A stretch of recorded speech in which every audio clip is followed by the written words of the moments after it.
ಯಾಕೋ ಲಕ್ಕಿ ಸುಮ್ಮನೆ ನಿಂತ್ಕೊಂಡೆ? ಏನೂ ಇಲ್ಲ. ಊರಿಗೆ ಯಾವಾಗ ಬಂದೆ? ಆಲ್ರೆಡಿ ಬರ್ತಾ ಇದ್ದೆ, ಅಷ್ಟರಲ್ಲಿ ಪ್ರಣತಿ ಫೋನ್ ಮಾಡಿದ್ಲು, ಡೈರೆಕ್ಟ್ ಇಲ್ಲಿಗೆ ಬಂದೆ. ಪ್ರಣತಿ ಫೋನ್ ಮಾಡಿ ಹೇಳಿದ್ದ? ಎಲ್ಲ ವಿಷಯ ಗೊತ್ತಾಯಿತು, ಅದಕ್ಕೆ ಮನೆಗೆ ಹೋಗಲಿಲ್ಲ, ಡೈರೆಕ್ಟ್ ಇಲ್ಲಿಗೆ ಬಂದೆ. ಹಾಫ್ ಡೇಯಲ್ಲಿ ಎಲ್ಲ ಮ್ಯಾನೇಜ್ ಮಾಡಿ ಸಾಕಾಗೋಯ್ತು. ಏನೇನೋ ಆಗೋಯ್ತು. ಪಿಂಕಿಯಲ್ಲಿದ್ದಾಳೆ? ಸ್ಟೇಷನಲ್ಲೇ ಇದ್ದಾರೆ. ನಾವು ಎಷ್ಟು ಫೋರ್ಸ್ ಮಾಡಿದ್ರು ನನ್ನ ಮಾತೇ ಕೇಳ್ತಾ ಇಲ್ಲ. ಸರಿ, ಮೊದಲು ಅವಳನ್ನ ಕರ್ಕೊಂಡು ಮನೆಗೆ ಹೋಗೋಣ, ಮಿಕ್ಕಿದೆಲ್ಲ ಆಮೇಲೆ ಮಾತಾಡೋಣ ಕಣೋ.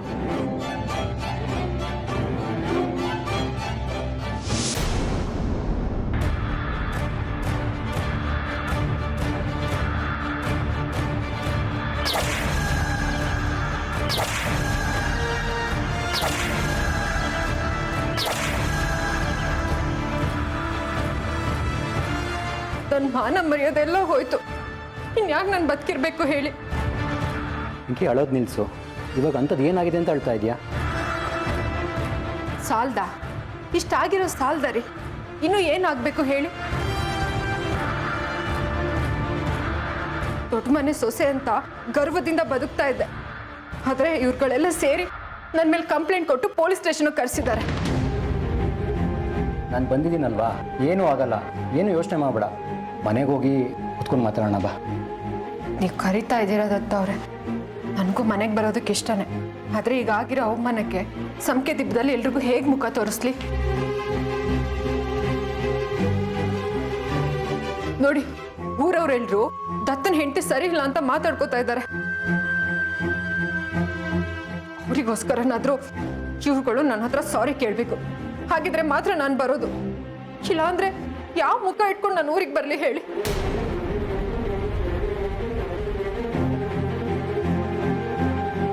ನೋಡು, ನಾನು ನಿನ್ನ ಜೊತೆ ಇದ್ದೀನಿ, ನಿನ್ಗೇನೂ ಆಗಲ್ಲ.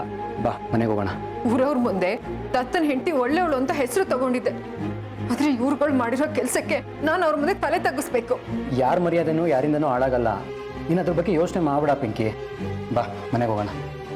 ಬರ್ತೀನಿ ದತ್ತ ಅವ್ರೆ, ಆದ್ರೆ ಫೇಕ್ ಕಂಪ್ಲೇಂಟ್ ಕೊಟ್ಟಿರೋದು ಇವ್ರುಗಳೇ ಅಂತ ಲಕ್ಕಿ ಗೀತಾ ಒಪ್ಕೋಬೇಕು, ಆಗ್ಲೇ ನಾನು ಬರೋದು. ನೋಡು, ಮನೆ ವಿಷಯನ ಸ್ಟೇಷನಲ್ಲಿ ಡಿಸ್ಕಸ್ ಮಾಡೋದು ಬೇಡ, ಮನೆಗೆ ಹೋಗಿ ಮಾತಾಡೋಣ. ಈಗ ಮನೆಗೆ ಬರ್ತೀಯೋ ಇಲ್ವೋ? ಇನ್ನೇನು ಮಾಡೋದು? ನನಗೆ ಎಷ್ಟೇ ಬೇಜಾರಾಗಿದ್ರು ನಿಮಗೆ ಬೇಜಾರಾಗಬಾರ್ದು ಅನ್ನೋದೇ ನನ್ನ ಉದ್ದೇಶ. ಆದರೆ ಇವ್ರು ನನ್ನ ಹತ್ರ... ಸಾಕು ಪಿಂಕಿ, ಇವಾಗ ಮಾತು ನಿಲ್ಲಿಸು, ಬಂದು ಕಾರತ್ತು. ಇನ್ನೇನು ಮಾಡೋದು? ಪಾಪ ಮಾಡಿದವರು ಒಂದಲ್ಲ ಒಂದಿನ ಅನುಭವಿಸ್ಲೇಬೇಕು. ಅವ್ರು ಮಾಡಿದ್ದು ಅವರೇ ಅನುಭವಿಸ್ತಾರೆ. ಬನ್ನಿ ಹೋಗೋಣ. ತತ್ತಣ್ಣ, ಇನ್ಸ್ಪೆಕ್ಟರ್ ತುಂಬ ಚೆನ್ನಾಗಿ ಕೋಆಪ್ರೇಟ್ ಮಾಡಿದ್ರು, ಅವ್ರಿಗೆ ಥ್ಯಾಂಕ್ಸ್ ಹೇಳ್ಬಿಟ್ಟು ಹೋಗೋಣ. ಹೋಗಿ ಹೋಗಿ, ಇವ್ರ ಕೆಲಸಕ್ಕೆ ತುಂಬ ಚೆನ್ನಾಗಿ ಕೋಆಪ್ರೇಟ್ ಮಾಡಿದ್ದಾರೆ ಅವರು. ಹೋಗಿ ಥ್ಯಾಂಕ್ಸ್ ಹೇಳ್ಬಿಟ್ಟು ಬನ್ನಿ. ನೀನು ಕಾರಲ್ಲಿ ಕೂತಿರು, ಬರ್ತೀನಿ.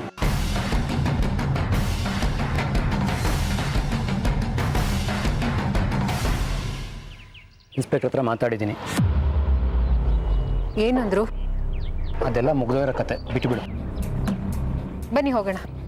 ಇರು, ಲಕ್ಕಿನೂ ಬರಲಿ, ಒಟ್ಟಿಗೆ ಹೋಗೋಣ. ಅವ್ರ ಕಾರಲ್ಲಿ ಅವ್ರು ಹೋಗ್ತಾರೆ ಬಿಡಿ. ಅಟ್ಲೀಸ್ಟ್ ಹೇಳ್ಬಿಟ್ಟು ಹೋಗೋಣ. ಇರು, ನೋಡೋದಾ? ದತ್ತಣ್ಣ, ನೀವಿಬ್ಬರು ಹೊರಟಿರಿ. ಈತ ಅವ್ರ ತಾಯಿ ಮನೆಗೆ ಹೋಗಿದ್ದಾರೆ, ನಾನು ಕರ್ಕೊಂಡು ಬರ್ತೇನೆ.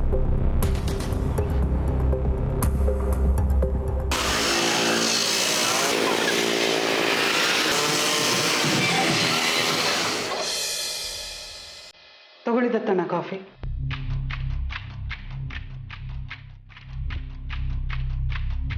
ಕಾಫಿ ತಗೋ ಪಿಂಕಿ.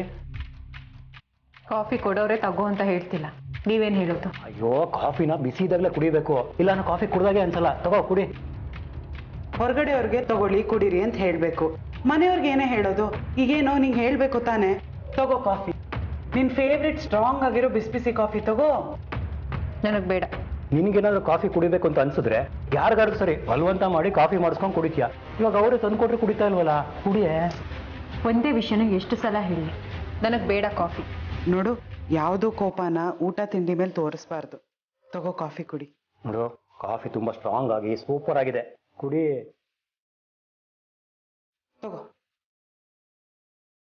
ತಗೊಳ್ಳೆ.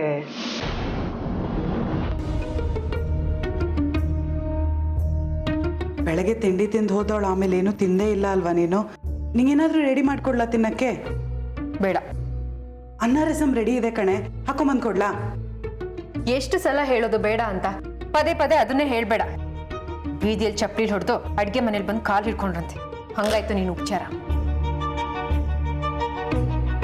ಉಪಚಾರಕ್ಕೋಸ್ಕರ ಹೇಳಿಲ್ಲ ಪಿಂಕಿ, ಬೆಳಗ್ಗೆಯಿಂದ ಪಾಪ ಹಚ್ಕೊಂಡಿದ್ಯಾ ಅಂತ ಹೇಳಿದೆ ಅಷ್ಟೇ.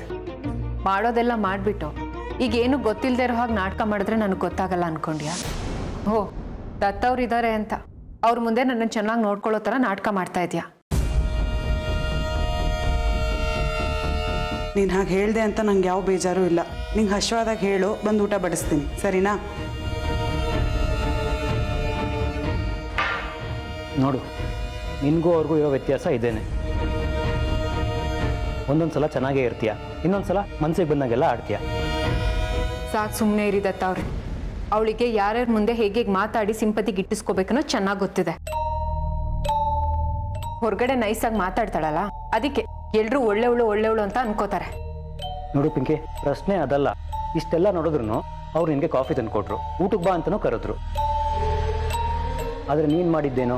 ಯಾವುದನ್ನು ಎಲ್ಲಿ ಬಿಡಬೇಕು ಅಂತ ಗೊತ್ತಿಲ್ಲದೆ ನಿನ್ನ ಮೂಡ್ನು ಹಾಳು ಮಾಡ್ಕೊಂಡು ನಮ್ಮ ಮೂಡ್ನು ಹಾಳು ಮಾಡ್ತಾ ಇದೆಯಾ. ಈಗೇನು, ಅವಳು ಬಂದು ಕರೆದ ತಕ್ಷಣ ಅವಳು ಮಾಡಿರೋದನ್ನೆಲ್ಲ ಮರೆತು ನಾನು ಹೋಗಿ ಊಟ ಮಾಡಬೇಕಾಗಿತ್ತು. ತಿಂದಿದ್ದಾದ್ರೂ ಜೀರ್ಣ ಆಗುತ್ತೇನ್ರಿ? ಅಲ್ಲ ಪಿಂಕಿ, ಅವ್ರು ಅಷ್ಟು ಚೆನ್ನಾಗಿ ಮುಂಚೆ ಥರನೇ ಮಾತಾಡ್ಸಿರ್ತಾನೆ, ನೀನು ಯಾಕೆ ಅದನ್ನೆಲ್ಲ ಇನ್ನೂ ಮನಸ್ಸಲ್ಲಿ ಇಟ್ಕೊಂಡಿದ್ಯಾ? ನನಗಾಗಿದ್ದ ಅವಮಾನನ ನೀವು ಡೈರೆಕ್ಟಾಗಿ ನೋಡಿದ್ರೆ ಅವಳ ಮುಖ ನೋಡೋದಿರಲಿ, ಅವಳ ಹತ್ರ ಮಾತಾಡ್ತಾನೂ ಇರಲಿಲ್ಲ. ಏನು ಅಂಥ ಅವಮಾನ ಏನಾಗೋಯ್ತು? ಏನ್ರಿ ನಿಮ್ಮ ಮಾತಿನ ಅರ್ಥ? ನನ್ಗೆ ಅವ್ರು ಏನೂ ಅವಮಾನ ಮಾಡಿಲ್ಲ, ನಾನು ಕ್ರಿಯೇಟ್ ಮಾಡ್ಕೊಂಡು ಮಾತಾಡ್ತಿದ್ದೀನಿ ಅಂತನಾ? ಪೊಲೀಸ್ನವರು ಮನೆ ಹತ್ರ ಬಂದು ನನ್ನನ್ನು ಎಳ್ಕೊಂಡು ಹೋದ್ರು. ಅದನ್ನ ನೋಡಿಕೊಂಡು ಸುಮ್ಮನೆ ನಿಂತ್ಕೊಂಡಿದ್ರು.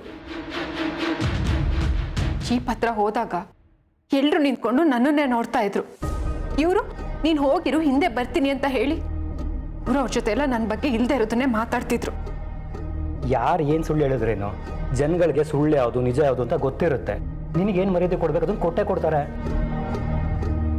ಒಳಗಡೆ ಏನು ನಡೆದಿರುತ್ತಂತ ಅವ್ರಿಗೇನು ಗೊತ್ತಿರುತ್ತೆ, ಮೇಲ್ಗಡೆ ಏನು ನೋಡ್ತಾರೋ ಅದೇ ನಿಜ ಅಂತ ತಿಳ್ಕೊತಾರೆ.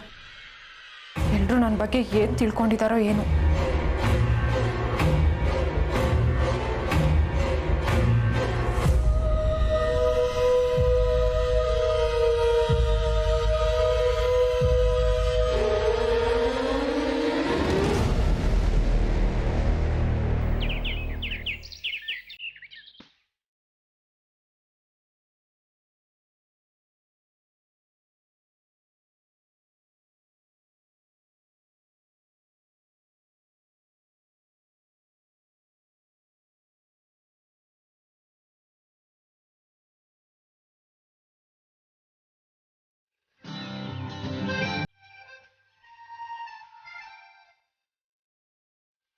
ಥ್ಯಾಂಕ್ಸ್ ಗೀತಾ. ಕಾಫಿ ಅವಶ್ಯಕತೆ ನಿಜವಾಗ್ಲೂ ಇತ್ತು. ಅರ್ಥ ಮಾಡ್ಕೊಂಡು ತಗೊಬಂದಲ್ಲ. Thank you once again.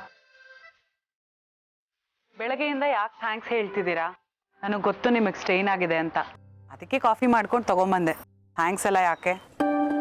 ಅದು ಸರಿ, ದತ್ತಣ್ಣಗೂ ಅತ್ತಿಗೆಗೂ ಕಾಫಿ ಕೊಟ್ಟ? ಮಾಡಿಕೊಟ್ಟೆ. ಕಿತ್ತಾಟ ಜಗಳ ಏನೇ ಇದ್ರೂ ಅಲ್ಲಲ್ಲಿಗೆ ಮುಗಿಸ್ಬಿಡ್ಬೇಕಂತೆ, ಯಾವುದು ಮನ್ಸಲ್ಲಿ ಇಟ್ಕೋಬಾರ್ದು. ವಿಚಾರ ಮಾಡ್ಬೇಕಲ್ವಾ, ಅದಕ್ಕೆ ಕಾಫಿ ಮಾಡಿಕೊಟ್ಟೆ. ಅದು ಸರಿನೇ. ಅದಕ್ಕೆ ಸಮಾಧಾನವಾಗಿದ್ದಾರೋ ಅಥವಾ ಇನ್ನೂ ಕೋಪ ಮಾಡ್ಕೊಂಡಿದ್ದಾರೋ? ಅವಳ ಕೋಪ ಇನ್ನೂ ಕಮ್ಮಿ ಆಗಿಲ್ಲ ಗೊತ್ತಾ. ಕಾಫಿ ಕೊಟ್ಟಾಗ್ಲೂ ಬೇಡ ಅಂತ ಬಿಂಕ ಮಾಡಿದ್ಲು. ಬೆಳಗ್ಗೆಯಿಂದ ಏನೂ ತಿಂದಿಲ್ಲ ನೀನು, ಅನ್ನ ರಸಂ ಹಾಕ್ಕೊಡ್ತೀನಿ ರೆಡಿ ಇದೆ ಅಂದರೆ ಅದಕ್ಕೂ ಬೇಡ ಅಂದ್ಲು. ನಾನು ಮೇಲ್ ಬಿದ್ದು ಜಾಸ್ತಿ ಕೇಳಕ್ಕೆ ಹೋಗಿಲ್ಲ. ದತ್ತಣ್ಣ ಹೇಳಿದ್ಮೇಲೆ ಕಾಫಿ ತಗೊಂಡ್ಲು. ಸರಿ ತಗೋ ಕುಡಿ ಅಂತ ಕೊಟ್ಬಿಟ್ಟು ಬಂದೆ.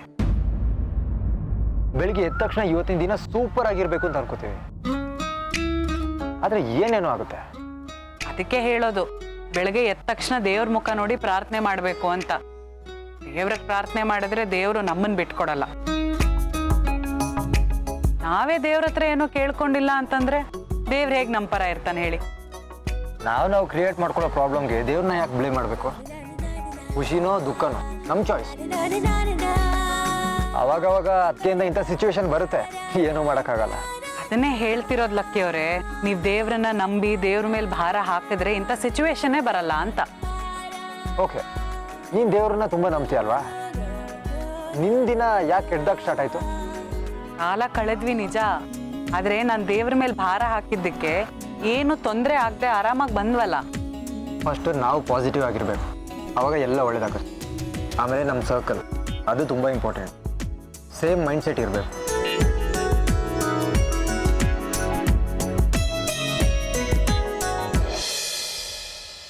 ಅಳ್ತಾ ಇದೆಯಾ ಪಿಂಕಿ? ಪ್ಲೀಸ್ ಜೋರಗಳು ಪಿಂಕಿ. ಜೋರಗಳು. ಜೋರಗೊಳ್ಬೇಕಾ? ಹೆಂಡ್ತಿದ್ದೀರಾ ಅಳ್ತಾ ಇದ್ರೆ ಎಲ್ಲ ಗಂಡದಿರು ಸಮಾಧಾನ ಮಾಡ್ತಾರೆ, ನೀವು ಜೋರಗಳು ಅಂತ ಹೇಳ್ತಿದ್ದೀರಾ. ಆಗಲ್ಲ ಪಿಂಕಿ, ಯಾರಾದ್ರೂ ಅಳ್ಬೇಕಾದ್ರೆ ಮಧ್ಯ ತಡಿಬಾರ್ದಂತೆ. ಅವ್ರು ಪೂರ್ತಿ ಹತ್ರ ಮನ್ಸಿಗೆ ಸಮಾಧಾನ ಆಗುತ್ತಂತೆ. ಅದಕ್ಕೆ ನಾನು ತಡಿಯೋದು, ನಿನ್ನ ದುಃಖ ಮನಸ್ಸಲ್ಲೇ ಉಳ್ಕೊಬಿಡೋದು. ಅದಕ್ಕೆ ಪಿಂಕಿ ನಾನು ತಡಿಲಿಲ್ಲ. ನನ್ನ ಸಂಕಟ ನನಗೆ, ನಿಮಗೆ ಚೆಲ್ಲಾಟ ಅಲ್ವಾ? ಊರವ್ರ ಮುಂದೆ ಹೇಗೆ ಮುಖ ತೋರಿಸ್ಲಿ ಅಂತ ನನ್ಗೆ ಅನಿಸ್ತಿದೆ. ಮುಂದೆ ಇದ್ದಾಗ ಎಲ್ಲರೂ ಚೆನ್ನಾಗಿ ಮಾತಾಡ್ತಾರೆ, ಗೌರವನೂ ಕೊಡ್ತಾರೆ. ಆದರೆ ಹಿಂದಗಡೆನೆ ಇವಳನ್ನ ಪೊಲೀಸ್ನವ್ರು ಸ್ಟೇಷನ್ಗೆ ಕರ್ಕೊಂಡು ಹೋಗಿದ್ರು ಅಂತ ಹೊರಗ್ನವರೆಲ್ಲ ಮಾತಾಡ್ಕೊಂಡು ಆಡ್ಕೊಂಡು ನಗ್ತಾರೆ. ಎಷ್ಟು ಬೇಜಾರಾಗುತ್ತೆ ಗೊತ್ತಾ? ಪಿಂಕಿ ಒಂದು ಕೆಲಸ ಮಾಡು, ನೀನು ಹೊರಗಡೆ ಹೋಗೋದೇ ಬಿಟ್ಬಿಡು. ಅವಾಗ ಯಾರು ನಿನ್ನ ಆಡ್ಕೊಂಡು ನಗೋದೇ ಇಲ್ಲ. ಏನಂತೀಯ? ಹೊರಗಡೆ ಎಲ್ಲೂ ಹೋಗದೆ ಮನೆ ಒಳಗಡೆನೆ ಹೇಗಿರ್ಲಿ? ಯಾರ ಸವಸನೂ ಬೇಡ ಅಂತ ನನ್ನ ಪಾಡಿಗೆ ನಾನಿದ್ದೆ. ನೀವು ನನ್ನ ಜೊತೆ ಇದ್ದಿದ್ರೆ ಇಷ್ಟೆಲ್ಲ ಆಗ್ತಿರ್ಲಿಲ್ಲ. ಮನೇಲೇ ಇದ್ರೆ ಆಗುತ್ತಾ ಪಿಂಕಿ? ನನಗೂ ಕೆಲಸಗಳು ವ್ಯವಹಾರಗಳು ಇರುತ್ತಲ್ವಾ, ಹೋಗಿ ನೋಡ್ಬೇಕಲ್ವಾ? ನಿಮಗೆ ಹೆಂಡತಿ ಅನ್ನೋ ಪ್ರೀತಿ ಇಲ್ಲ, ಅದಕ್ಕೆ ಎಲ್ಲೋ ಹೊರಗಡೆ ಹೋಗಿದ್ರಿ. ನೀವು ಹೀಗೆ ಮಾಡೋದಕ್ಕೆ ತಾನೆ ಎಲ್ಲರೂ ನನಗೆ ರೀತಿ ಮಾಡೋದು. ನಿಮಗೆ ವ್ಯವಹಾರ ಮುಖ್ಯ, ಅವ್ರಿಗೆ ಏನಾದರೂ ಮಾಡಿ ನನಗೆ ಅವಮಾನ ಮಾಡಬೇಕು. ಇಬ್ರು ಕಿತಾಪತಿ ಮಾಡಿ ಪೊಲೀಸ್ ಸ್ಟೇಷನಲ್ಲಿ ಕಂಪ್ಲೇಂಟ್ ಕೊಟ್ಟಿದ್ದಾರೆ. ನಾನು ಜಪ್ಪಯ್ಯ ಅಂದಿದ್ರು ಅಲ್ಲಿಂದ ಹೊರಗಡೆ ಬರ್ತಾನೆ ಇರಲಿಲ್ಲ. ನೀವು ಬಂದಿದ್ದಕ್ಕೇನೆ ನಾನು ಬಂದಿದ್ದು. ನೀವು ಬಂದಿಲ್ಲ ಅಂದಿದ್ರೆ ಏನಾಗ್ತಿತ್ತು ಗೊತ್ತಾ? ಅಯ್ಯೋ ಇನ್ನೇನಾಗ್ತಿತ್ತು, 4 ಜನ ಲೇಡಿ ಪಿ ಸಿಗಳು ಸೇರ್ಕೊಂಡು ಚೆನ್ನಾಗಿ ಹೊಡೆದು ಸ್ಟೇಷನಿಂದ ಆಚೆ ಆಗ್ತಿದ್ರು. ನನ್ಗೆ ಯಾಕೆ ಹೊಡಿತಾರೆ? ನಾನೇನು ಕಳ್ತನ ಮಾಡಿದ್ದೀನಾ ಇಲ್ಲ ಕೊಲೆ ಮಾಡಿದ್ದೀನಾ? ಅಯ್ಯೋ ನಿನ್ನ ಸ್ಟೇಷನಲ್ಲಿ ಹೊಡೆಯೋದಕ್ಕೆ ಕಳ್ತನೇ ಮಾಡಿರ್ಬೇಕು ಅಥವಾ ಕೊಲೆನೇ ಮಾಡಿರ್ಬೇಕು ಅಂತ ಏನಿಲ್ಲ. ಸ್ವಲ್ಪ ಗಾಂಚಲಿ ತೋರ್ಸೋದು ಸಾಕು, ಹೊಡೆದ ಆಚೆ ಆಗ್ತಾರೆ. ಹೆಂಡತಿ ಸ್ಟೇಷನ್ಗೆ ಹೋಗಿ ಬಂದಿದ್ದಾಳೆ ಅನ್ನೋ ಸಿಂಪತಿನೇ ಇಲ್ಲ. ಸರಿಯಾಗಿ ಆಗಿದೆ ಅನ್ನೋ ಹಾಗೆ ಮಾತಾಡ್ತಿದ್ದೀರಾ.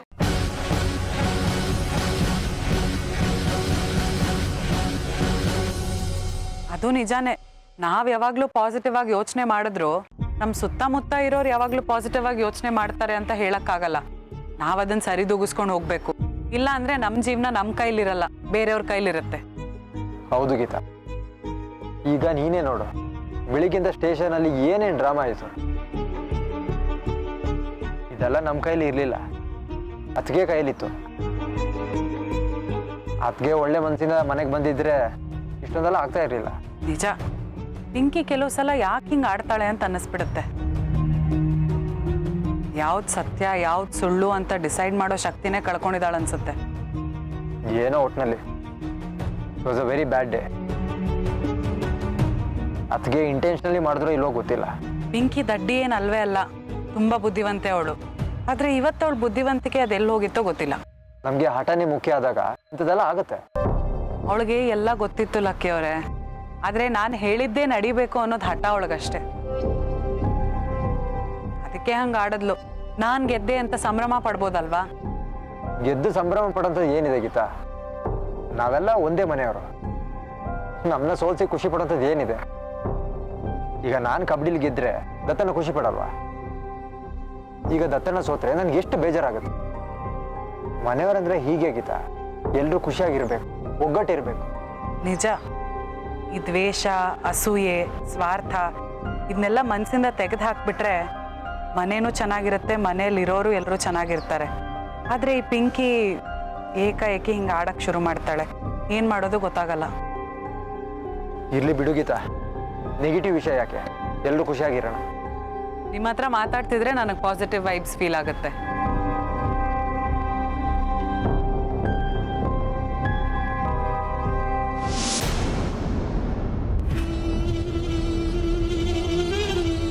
ಯಾಕೆ ಪಿಂಕಿ, ಏನಾಯ್ತು? ಬೇಜಾರಲ್ಲಿ ಕೂತಿದ್ಯಾ? ಗೊತ್ತಿದ್ರು ಬಂದ್ ಏನಾಯ್ತು ಅಂತ ಕೇಳಿ. ನೀನು ಪೊಲೀಸ್ ಸ್ಟೇಷನ್ಗೆ ಹೋಗಿ ಬಂದಿರೋದ್ರ ಬಗ್ಗೆ ಯೋಚನೆ ಮಾಡ್ತಿದ್ಯಾ? ಏ ಪಿಂಕಿ, ಅದೆಲ್ಲ ಮುಗ್ದೋಯ್ತು ಕಣೆ, ಬಿಟ್ಟ ಹಾಕೋ. ಬರೀ ಮುಗ್ದೋಗಿರೋದ್ರ ಬಗ್ಗೆನೇ ಯೋಚನೆ ಮಾಡ್ಕೊಂಡು ಕೂತಿರ್ತೀಯ. ನನಗೆ ಈ ಮನೆಯಲ್ಲಿ ಯಾರ ಕಡೆಯಿಂದ ಸೆಕ್ಯೂರ್ ಫೀಲಿಂಗೇ ಇಲ್ಲ. ನನಗೆ ಅಂತ ಇರೋದು ನೀವೊಬ್ರೆ. ನೀವು ಇಲ್ಲ ಅಂದ್ರೆ ಎಲ್ಲ ಸೇರ್ಕೊಂಡು ನನ್ನನ್ನು ಸಾಯಿಸ್ಬಿಡ್ತಾರೆ ಅಷ್ಟೇ. ಇನ್ನೂ ಯಾರು ಆ ಥರ ಮಾಡಿಲ್ವಲ್ಲ ಬಿಡು. ಈಗ ಮಾಡಿಲ್ಲ, ಮುಂದೆ ಮಾಡ್ತಾರೆ ಅಂತನಾ? ಅಯ್ಯೋ, ಅದೆಲ್ಲ ಮುಗ್ದೋಗಿರೋ ಕತೆ. ನೀನು ಇವಾಗ ಬಂದ್ಬಿಟ್ಟು ಹಾಗೆ ಮಾಡ್ತಾರೆ ಹೀಗೆ ಮಾಡ್ತಾರೆ ಅಂತ ನೀನೇನೋ ಏನೇನೋ ಅನ್ಕೋಬಿಟ್ರೆ. ನೀವು ಸರಿಯಾದ ಟೈಮಿಗೆ ಬಂದಿಲ್ಲ ಅಂದಿದ್ರೆ ನನ್ನ ಮೇಲೆ FIR ಫೈಲ್ ಮಾಡಿ ಕೋರ್ಟಿಗೆ ಕಳಿಸಿ ಅಲ್ಲಿಂದ ಪರಪ್ಪನ ಅಗ್ರಹಾರಕ್ಕೆ ಕಳಿಸಿರ್ತಿದ್ರು. ನೀವು ನನ್ನ ನೋಡೋಕೆ ಅಲ್ಲಿಗೆ ಬರಬೇಕಾಗಿತ್ತು. FIR ಹಾಕಿ ನಿನ್ನನ್ನು ಜೈಲಿಗೆ ಕಳ್ಸೋದಕ್ಕೆ ಅಲ್ಲಿ ಯಾರಿದ್ರು? ಏನ್ ಹಂಗೆ ಹೇಳ್ತೀರಾ? ನನ್ನನ್ನು ಒಳಗಡೆ ಕಳ್ಸೋದಕ್ಕೆ ಲಕ್ಕಿ ಗೀತ ಸಾಲ್ದಾ? ಏಯ್ ಗಡ್ಡಿ ಥರ ಆಡ್ತೀಯಲ್ಲೇ, ಅವರು ನಿನ್ನ ಬಿಡಿಸ್ಕೊಂಡು ಹೋಗೋದಕ್ಕೆ ಸ್ಟೇಷನಿಗೆ ಬಂದಿದ್ದು. ಅಯ್ಯೋ, ನನ್ನನ್ನು ಬಿಡಿಸ್ಕೊಂಡು ಹೋಗೋದಕ್ ಬಂದಿದ್ದಲ್ಲ, ಬೇರೆ ಯಾರಾದ್ರೂ ಬಿಡಿಸ್ಕೊಂಡು ಹೋಗ್ಬಿಡ್ತಾರೆ ಅನ್ನೋ ಭಯಕ್ಕೆ ನನ್ನ ಕೇಸ್ನ ಸ್ಟ್ರಾಂಗ್ ಮಾಡೋದಕ್ ಬಂದಿದ್ರು. ಅಲ್ಲ ಪಿಂಕಿ, ಅವ್ರು ಕಂಪ್ಲೇಂಟೇ ಕೊಟ್ಟಿಲ್ಲ ಅಂದಮೇಲೆ ಕೇಸ್ನ ಸ್ಟ್ರಾಂಗ್ ಮಾಡೋಕ್ಕೆ ಹೇಗಾಗುತ್ತೆ? ಅವರೇ ರೀ ಕಂಪ್ಲೇಂಟ್ ಕೊಟ್ಟಿರೋದು. ಬೇಕಿದ್ರೆ ಹೋಗಿ ಕೇಳಿ, ನಿಮ್ಗೆ ಗೊತ್ತಾಗುತ್ತೆ ಸ್ಟೇಷನಲ್ಲಿ. ಅಲ್ಲ, ಅವರೇ ಕಂಪ್ಲೇಂಟ್ ಕೊಟ್ಟಿದ್ರೆ ನಿನ್ನನ್ನು ಬಿಡಿಸ್ಕೊಂಡು ಹೋಗೋದಕ್ಕೆ ಅವರೇ ಯಾಕೆ ಬರ್ತಿದ್ರು? ನೋಡೋರ್ ಕಣ್ಣಿಗೆ ನನ್ನನ್ನು ಬಿಡಿಸೋದಕ್ಕೆ ಬಂದಿದ್ದಾರೆ ಅಂತ ಕಾಣಿಸ್ಲಿ ಅನ್ನೋ ನಾಟಕ ಅದು. ಅಲ್ಲ ರೀ, ಆ ಲಕ್ಕಿ ತಾನೇ ಕಂಪ್ಲೇಂಟ್ ಕೊಟ್ಬಿಟ್ರೆ ಗೊತ್ತಾಗ್ಬಿಡುತ್ತೆ ಅಂತ ಗೀತನ್ ಕೈಲಿ ಕಂಪ್ಲೇಂಟ್ ಕೊಡ್ಸಿದ್ದಾರೆ. ಕಂಪ್ಲೇಂಟ್ ಅಲ್ಲಿ ಅವ್ರ ಹೆಸರೇ ಇರೋದು. ಹೌದಾ?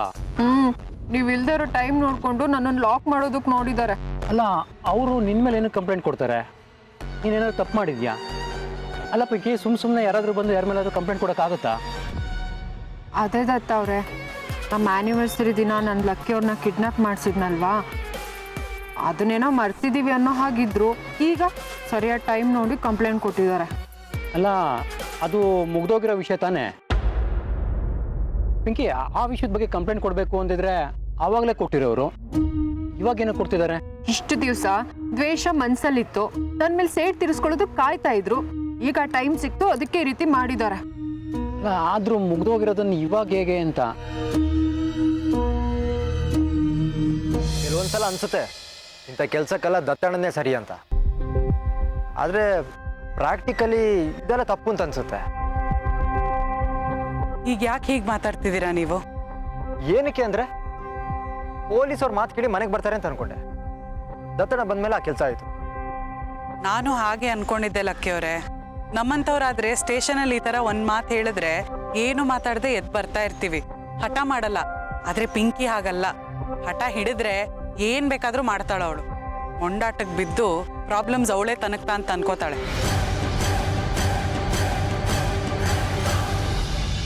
ಮುಗ್ದೋಗಿರೋ ವಿಷಯ ಅಂತ ನಾವ್ ಅನ್ಕೊಂಡಿದೀವಿ, ಆದ್ರೆ ಅವ್ರು ಅನ್ಕೋಬೇಕಲ್ಲ. ನಾವಾಗಿದ್ರೆ ಆ ವಿಷಯನ ಅಲ್ಲಿಗೆ ಬಿಡ್ತಾ ಇದ್ವಿ. ಆದ್ರೆ ಅವರು ನಮ್ಮಲ್ಲಿ ಸೇಡ್ ತಿರ್ಸ್ಕೋಬೇಕು ಅಂತ ಸರಿಯಾದ ಟೈಮ್ ನೋಡಿ ಕಂಪ್ಲೇಂಟ್ ಕೊಟ್ಟಿದ್ದಾರೆ. ಮಾಡೋದೆಲ್ಲ ಮಾಡಿ ಅವರೇ ಸಿಕ್ಕಾಕೊಂಡ್ರು. ಕೊನೆಗೂ ನಾವು ತಪ್ಪು ಮಾಡಿದ್ವಿ ಅಂತ ಒಪ್ಕೊಳ್ಳೇ ಇಲ್ಲ. ಹಳೆ ವಿಷಯಕ್ಕೆ ಸೇಡ್ ತೀರಿಸ್ಕೊಳ್ಳೋದಕ್ಕೆ ಹೋದ್ರೆ ಮನೇಲಿ ಎಲ್ರು ಬೈತಾರಲ್ವಾ, ಅದಕ್ಕೆ ಯಾರ ಹತ್ರನೂ ಹೇಳಿಲ್ಲ ಅವರು. ನಾನು ತಪ್ಪು ಮಾಡಿದ್ದೆ ಅಂತ ಒಪ್ಕೊಂಡಿದ್ದೆ ಅಲ್ವಾ. 4 ಗೋಡೆ ಮಧ್ಯೆ ಮನೇಲಿ ಹೇಳಿದ್ರೆ ಕೇಳಿರ್ತಿದ್ದೆ, ಅದು ಪೊಲೀಸ್ ಸ್ಟೇಷನ್ವರೆಗೂ ಕರ್ಕೊಂಡು ಹೋಗ್ಬೇಕಿತ್ತ? ಮನೆ ವಿಷಯನ ಮನೇಲೇ ಕುತ್ಕೊಂಡು ಸರಿ ಮಾಡ್ಕೊಂಡ್ರೆ ನಮಗೆ ಒಳ್ಳೇದು. ಅಕಸ್ಮಾತ್ ಮನೆ ವಿಷಯ ಏನಾದ್ರು ಹೊರಗಡೆ ಹೋದ್ರೆ ಮರ್ಯಾದೆ ಹೋಗೋದು ನಮ್ದೇನೆ. ಅದು ಅವ್ರಿಗೆ ಇರ್ಬೇಕಲ್ವಾ. ಮನೆ ವಿಷಯನ ಬೀದಿಗೆ ತರಬೇಕು, ಪೊಲೀಸ್ ಸ್ಟೇಷನ್ಗೆ ಹೋಗ್ಬೇಕು, ನಮ್ಮ ಮರ್ಯಾದೆನ ಹಾಳು ಮಾಡಬೇಕು. ಇದೇ ತಾನೇ ಅವ್ರಿಗೆ ಬೇಕಾಗಿರೋದು. ಪೊಲೀಸ್ನವರು ನನ್ಗೆ ಹೇಗೆಲ್ಲ ಬೈದ್ರು ಗೊತ್ತಾ? ನನ್ನ ಮಾತು ಕೇಳೋದಕ್ಕೆ ರೆಡಿ ಇರಲಿಲ್ಲ. ಎಷ್ಟು ಬೇಜಾರಾಯ್ತು.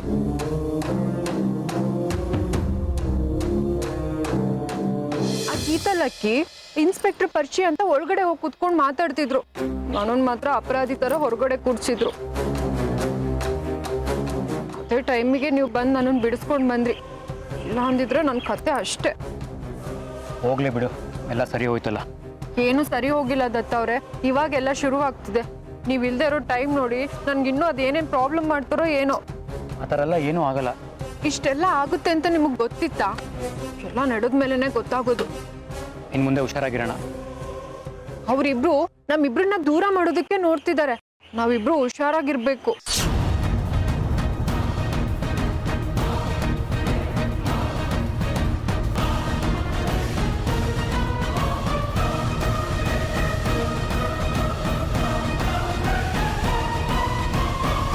ಪ್ರಣತಿ ಕರೆಕ್ಟ್ ಟೈಮ್ಗೆ ಹೆಲ್ಪ್ ಮಾಡಿದ್ಲು. ಅವಳು ದತ್ತಣ್ಣಂಗೆ ಫೋನ್ ಮಾಡಿರ್ಲಿಲ್ಲ ಅಂದ್ರೆ ಇಷ್ಟೊಂದೆಲ್ಲ ಆಗ್ತಾನೆ ಇರಲಿಲ್ಲ. ನಿಜ, ಪ್ರಣತಿ ಮುಂಚೆನೆ ಹೇಳಿದ್ಲು ದತ್ತಣ್ಣಂಗೆ ವಿಷಯ ಹೇಳೋಣ ಅಂತ. ನಾನು ಬೇಡ ಅಂದಿದ್ದೆ. ಪಾಪ ಅವ್ರ ಕೆಲ್ಸದಲ್ಲಿ ಬ್ಯುಸಿ ಇರ್ತಾರೆ, ಇಂಥ ವಿಷಯಕ್ಕೆಲ್ಲ ಅವ್ರಿಗೆ ಫೋನ್ ಮಾಡಿ ಇಲ್ಲದೆ ಇರೋ ಟೆನ್ಷನ್ ಕೊಟ್ಟು ಯಾಕೆ ಅಂತ ಹೇಳಿದ್ದೆ. ಆದರೆ ಪ್ರಣತಿನೇ ಫೋನ್ ಮಾಡಿ ಹೇಳ್ಬಿಟ್ಟಿದ್ದಾಳೆ. ಒಂದು ಲೆಕ್ಕದಲ್ಲಿ ಒಳ್ಳೇದೇ ಆಯಿತು. ಪ್ರಣತಿ ಹೇಳೋಕ್ಕೂ ಮುಂಚೆ ದತ್ತಣ್ಣ ಇಲ್ಲಿದ್ದ, ನಮ್ಗೆ ಅಡ್ವಾಂಟೇಜ್ ಅಲ್ವಾ? ನಿಜ ಲಕ್ಕಿಯವರೇ, ಅಕಸ್ಮಾತ್ ದತ್ತಣ್ಣ ಬರದೇ ಹೋಗಿದ್ದಿದ್ರೆ ಪಿಂಕಿ ನಮ್ಮ ಮಾತಂತೂ ಕೇಳಕ್ಕೆ ರೆಡಿ ಇರ್ತಿರ್ಲಿಲ್ಲ.